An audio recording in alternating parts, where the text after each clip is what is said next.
빈들의 마른 풀같이 시들은 나의 영혼, 주님이 약속한 성령 간절히 기다리네. 가물음의 마른 땅에 단비를 내리시듯 성령의 단비를 부어 새 생명 주옵소서. 아멘. 하나님 말씀 예레미야 49장 23절부터 39절까지의 말씀입니다.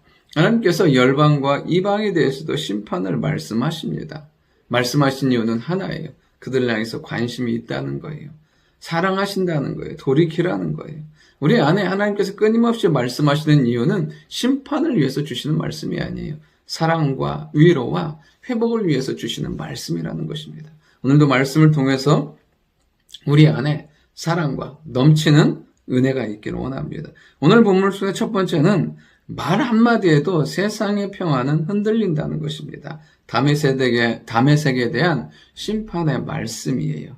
그죠? 아람의 수도가 다메섹이에요. 나름대로 그들은 평안을 누렸고 부유함 가운데 있었습니다. 말 그대로 세상 걱정 없었죠. 그런데 누가요? 바벨론 왕이 쳐들어온다는 소문이 들립니다. 흉한 소문이 들리니까 그들이 어떻게 하냐면 낙담하고 비틀거리고 그 다음에 평안이 없고 떨리고 고통과 슬픔에 사로잡히는 것을 보게 됩니다.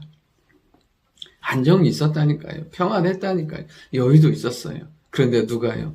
바벨론 왕이 쳐들어온다니까 그들 안에 있던 그 어떤 평안도, 그들이 누렸던 그 어떠한 기쁨도 없이 다 사라지고 절망 가운데 빠져들게 되는 것을 보게 됩니다. 우리가 이 땅을 살아가면서 분명히 알아야 될 것은 무엇이냐면 세상의 것이 우리에게 평안과 기쁨을 주지 못한다는 거예요. 세상은 끊임없이 우리에게 정보와 뉴스를 통해서 우리에게 소식을 들려줘요. 때로는 그것 때문에 두려워하고 낙담하게 되고 절망하게 되는 것들을 보게 돼요. 왜냐하면 우리의 삶의 근거를 세상에 두기 때문에 그래요. 반면 우리의 모든 삶의 근거를 하나님께 두는 거죠. 하나님이 지키시고 하나님이 주셨고 하나님이 함께 하신다는 분명한 소망이 있다면 어떤 상황에서도 흔들리거나 낙담하게 되지 않는다는 것입니다. 다윗의 고백처럼 천만인이 둘러친칠지라도 오히려 평안할 수 있는 비결은 뭐냐면 주께서 함께 하시기 때문에 그렇습니다.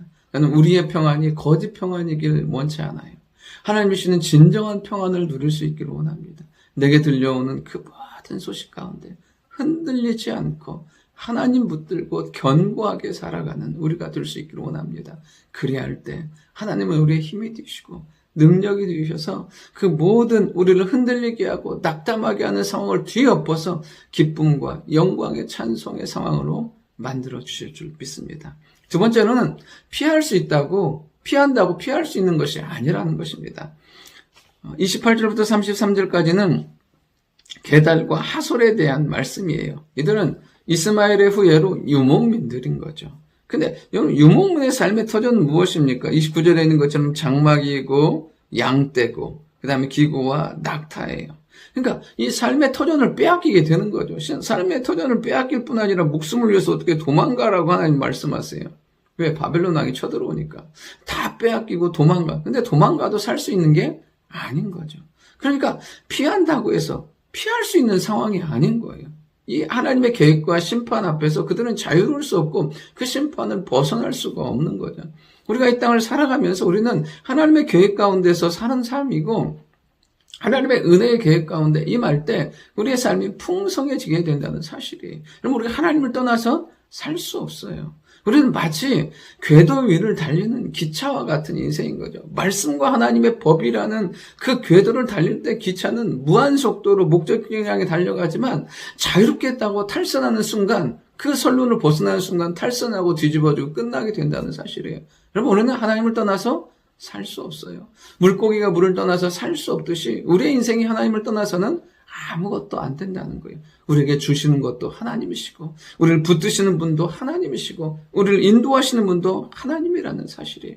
여러분 하나님을 떠나서 살 수 없어요. 하나님 안에 있는 진정한 평안과 기쁨을 누리기를 원하고 하나님 안에서 우리가 날마다 새롭게 되는 하나님 안에 피할 때마다 보호와 안정감과 충만함과 기쁨과 은혜를 주시는 하나님의 사랑 가운데 사는 우리가 되어야 될 줄 믿습니다. 마지막 세 번째는 뭐냐면 내 힘이 꺾일 때 하나님의 은혜가 임한다는 거예요. 마지막 세 번째는 34절부터 엘람에 대한 것입니다. 엘람은 바벨론 동쪽에 있는 산악지역에 있는 나라예요. 말 그대로 그들은 강한 힘을 가지고 있었어요. 보면 33절에 보면 보라 내가 엘람의 힘이 으뜸가는 활을 꺾을 것이요. 그러니까 나름대로 힘으로 자기들을 지키고 그 나름대로의 버티는 힘, 이기는 힘이 있었던 거죠. 근데 깨끗이 꺾이는 거죠. 쫓겨나고 흩어가지고 무너지게 되는 것을 보게 돼요. 그러니까 나름대로 강한 것이었는데 그것이 자기를 지키지 못하는 더 강한 힘 앞에서는 끊임없이 무너지게 되는 것을 보게 돼요. 그럼 우리 안에도 우리 나름대로의 삶이 살아가면서 힘이 있고 능력이 있고 주어진 권세가 있고 위치가 있어요. 그것들이 우리를 지킨다고 생각을 하지만 하나님은 그것이 우리를 지킨다고 말씀하지 않으세요.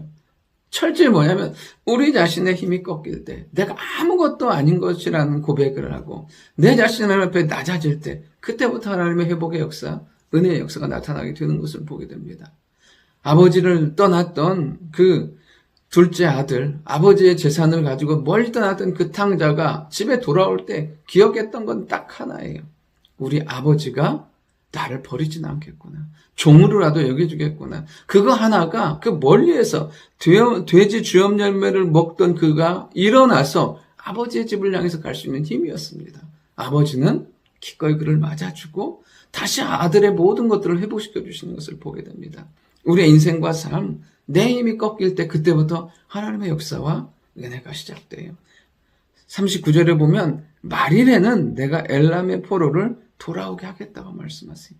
그러니까 그를 향한 하나님의 사랑과 은혜가 그치지 않는 것을 보게 돼요. 오늘도 우리의 힘으로 풀어가는 것이 아니라 하나님의 힘으로, 하나님의 능력으로 풀어가고 하나님의 능력으로 일어서고 하나님의 능력으로 회복되는 우리가 돼야 될 줄 믿습니다. 우리의 삶이 하나님 앞에 온전히 엎드려질 때 그때부터 은혜의 기회가, 은혜의 역사가 시작됨을 믿고 살아가는 축복의 하루가 될 수 있기를 원합니다. 좋으신 아버지 하나님, 우리에게 주시는 그 평안이 세상이 주시는 평안이 아니라 하나님 주시는 평안인 줄 믿습니다. 하나님 안에 온전히 거하는 저희들 될 수 있도록 주님 인도하여 주시고 우리가 하나님 안에 온전히 거하게 하시고 무엇보다 우리 자신이 철저히 낮아짐으로 주의 은혜 가운데 말씀 가운데 살아가는 저희들 모두가 되게 주여 인도하여 주옵소서. 오늘 하루도 축복하시고 역사하실 예수님의 이름으로 기도드립니다. 아멘.